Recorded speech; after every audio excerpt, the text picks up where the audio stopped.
Hi, we're going to continue with Restart today, chapter 11. This one's written by the viewpoint of Aaron Hakimian. He says, my dad always uses this expression. If it looks like a duck and it quacks like a duck, it's probably a duck. Well, that isn't always true. It looks like Ambrose, and if it talks like Ambrose, but no way is that Ambrose. How can a person be so different just because he fell on his head? Okay, so he's sidelined from football. Nothing you can do about the dumb doctor's orders. And amnesia. That's pretty out there, although Wikipedia says it's real. But even if every single memory is erased from your head, wiped clean like my phone when I dropped it in the toilet, you should still be the same person, right? Well, Chase just isn't. That's not the kid Bear and I grew up with, playing sports with, broke all the rules with since we were in second grade with. You can see it in his eyes. He looks at us like he barely knows us or any of the Hurricanes. I guess I understand that. We're like new people he just met for the first time. Even so, shouldn't we be starting to hit it off by now? That's not happening either. He's not into the things we're into. Not football, not anything. That hurts. I get that his memory is erased, but is our whole friendship erased too? Being boys with someone isn't just a bunch of stuff you did together in the past. There has to be more to it than that.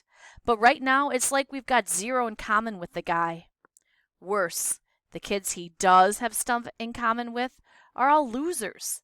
The video club? Really? The Chase I knew wailed on those guys worse than any of us.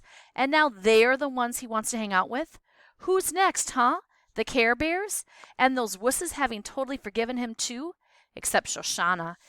For obvious reasons. I wonder if he's figured that out yet. The big question is this. Is the old Ambrose trapped in there somewhere, waiting to realize what a dork he's becoming and going to get back to normal? Or is this new nerd-loving Chase the only Chase there's going to be from now on? That's a pretty big deal, and not just because we're supposed to be boys. He has something that belongs to all three of us. Something important. What if he doesn't even know he's got it? Bear isn't a big, deep thinker. He's all action. Dude, this is so stupid. Let's just ask him. Say, we know we have it. Fork it on over to us. The guy has amnesia, I reason. That means he might not even remember where he put it. Bear snorts. You buy that? Trust me, he remembers just fine. That thing's valuable. He's faking all this amnesia stuff so he can keep it all for himself. You're talking about our boy, I explained angrily, giving him a shove that would put one of those video dweebs halfway across town. You're a jerk for even thinking it. He shoves me back. Then you're the jerk because I know you're thinking it too. But I'm not thinking it, honestly. If Chase is just punking us all with this amnesia stuff, that would be better.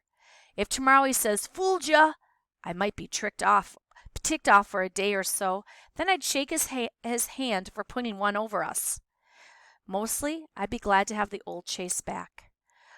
One way or another, we've got a problem, I tell him. If we face him with it and he honestly doesn't remember, then we've just confessed to a guy who really isn't our friend anymore. Big deal. It is a big deal, I persist, because the new Chase is a goody-goody. He stands up for losers. He does community service when he doesn't have to. If he forgot what he did, I don't want to remind him. A guy like that could turn all three of us in because it's the right thing to do. Unless he's lying, Bear adds grimly. And we'll deal with that too, if necessary. We'll just have to wait and see. There's nothing more frustrating than trying to squeeze the truth out of someone when you can't let him know what you're trying to get him to say. I'm a plain guy. I like plain talk. But in this case, it's just too dangerous. Our best chance to coax it out of him is at the Graybeard Motel. But it's not so easy there either. Bad enough he does community service when he's off the hook. Why does he have to be so gung-ho about it too? It's depressing to watch him. He delivers more snacks in 20 minutes than Bear and I could stretch into a whole afternoon. And in that extra time, he actually reads to people. He pushes wheelchairs around. He helps the old fogies with cell phones when they don't have a prayer of figuring it out. It's just me, Bear mutters. Or is he deliberately trying to make us look bad? I don't think he's on purpose, I mumbled back. He really likes it here. The old fossils like him, too. We can't walk 3 feet down the hall without some Dumbledore or Dumbledora hauling him in to adjust the TV or to reach something from a high shelf. Bear's insulted. We're taller than Ambrose. We can reach stuff. How come nobody ever asks us? Because we'd say no, I remind him. Or maybe just ignore them. Listen, it's annoying that all these blue hairs love Chase, but it's not a mystery. Even sour-faced Nurse Duncan, who wishes our community service was over even more than we do, has a smile for Ambrose, and an even deeper scowl for Bear and me. It doesn't help that Chase has forged the closest friendship of all with the one resident he should be staying away from, that crotchety old war horse in room 121. Wouldn't you know it, the one graybeard who hates everybody, and who all the other graybeards hate right back, has decided to love Ambrose. Go figure. It's that stupid Korean War stories that brought the two of them together. Chase can't get enough of them, and the geezer's overjoyed to have someone willing to listen to who doesn't have to change his hearing aid battery 5 times in the course of it. How come you guys have so much to say to each other? Bear demands. Ambrose shrugs. He's interesting. It's not every day you meet somebody who's won the country's highest medal. Why does he always have to bring that up? It makes me nervous, and it makes Bear particularly crazy. Wikipedia says that the Korean War only lasted 3 days, I grumble. He's already told you every minute of it. What's more there to say? Ambrose laughs. I think he's nice. He's not nice. Ask anybody in the building. He calls noise complaints on the squeaky wheelchairs. He yells out spoilers on movie night. The nurses hate him even worse than we do. If this was a reality show and they got to vote somebody out of the Graybeard Motel, he'd be on the street.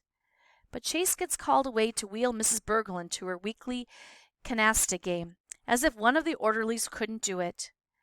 Maybe he just likes war stories, I offer to Bear. He isn't buying it. He never liked war stories before. And that's the whole problem. We know the kid, but we don't. Which makes it almost impossible to figure out what's going on inside of his head, or how worried we should be. So I want you to try to think, what do you think it is that Bear and Aaron think that Chase has?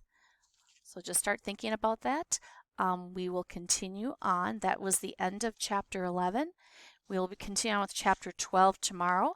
Chapter 12 is from the viewpoint of Chase. Have a good rest of the day. Bye.